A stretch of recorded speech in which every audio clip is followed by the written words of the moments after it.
જ અનોખી અને ભવ્ય ઉજવણી કરવામાં આવી।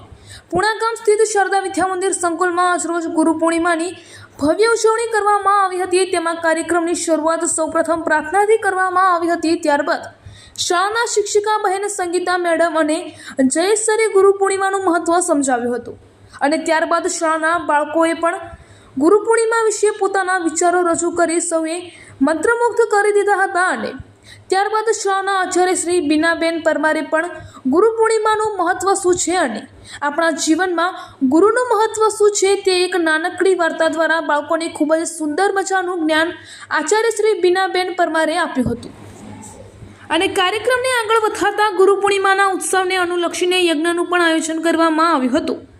ગુરુ પૂર્ણિમાના પાવન પર્વ પર આપણી ભારતીય સંસ્કૃતિને ટકાવી રાખવા માટે શાળાના આચાર્યએ બીનાબેન પરમારે એક અનોખું આયોજન કરવાનું નક્કી કર્યું હતું। હવેથી જે પણ વિદ્યાર્થીઓનો જન્મદિવસ હશે તે વિદ્યાર્થીઓએ ચોકલેટ વેચવાની નહીં પરંતુ મહિનાના આખર તારીખે તેમના માતા પિતાની સાથે આવી સામૂહિક યજ્ઞ કરવાનું નક્કી કર્યું હતું।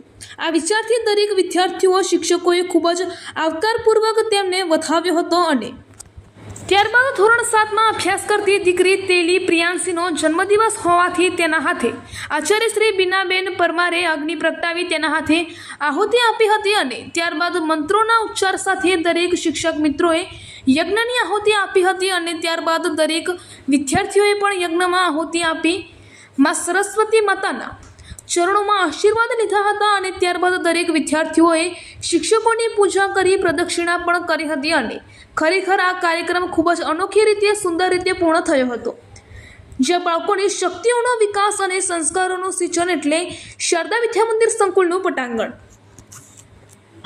આપણી પાસે પણ ઘણી બધી વસ્તુ હોય, ભગવાને આપણને મોકલ્યા છે, આપણું શરીર આપ્યું છે, પણ એનો ઉપયોગ કેવી રીતે કરવો એ કોણ કરાવે?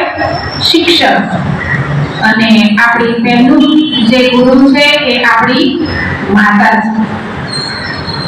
જય શ્રી કૃષ્ણનો મતલબ તો એવો થાય કે તમારું કલ્યાણ થાવ। જય શ્રી કૃષ્ણનો મતલબ એવો થાય છે કે તમારું કલ્યાણ થાવ। તમે જેને કહો છો એ સામેવાળી વ્યક્તિનું કલ્યાણ થાય। તો આટલી સરસ આપણી જે શું કહેવાય એને સામાજિક રીત રિવાજ રસમ આટલી બધી સારી આપણી ભાવનાવાળા લોકો આપણે ત્યાં રહે છે કે સામેવાળાનું કલ્યાણ ઈચ્છે છે, પોતાનું નથી કે કલ્યાણ ઈચ્છતો। તો આટલી બધી સારી સંસ્કૃતિ ધરાવતો દેશ હોય માર્ગે દોડાય, વ્યસનોમાં દોરાય ત્યારે એ દેશનું પતન થાય છે। અત્યારે ધોરણ 12ના વિદ્યાર્થીએ સ્વામી વિવેકાનંદ વિશે કહ્યું, તમે સાંભળ્યું કેટલું સરસ કે જેણે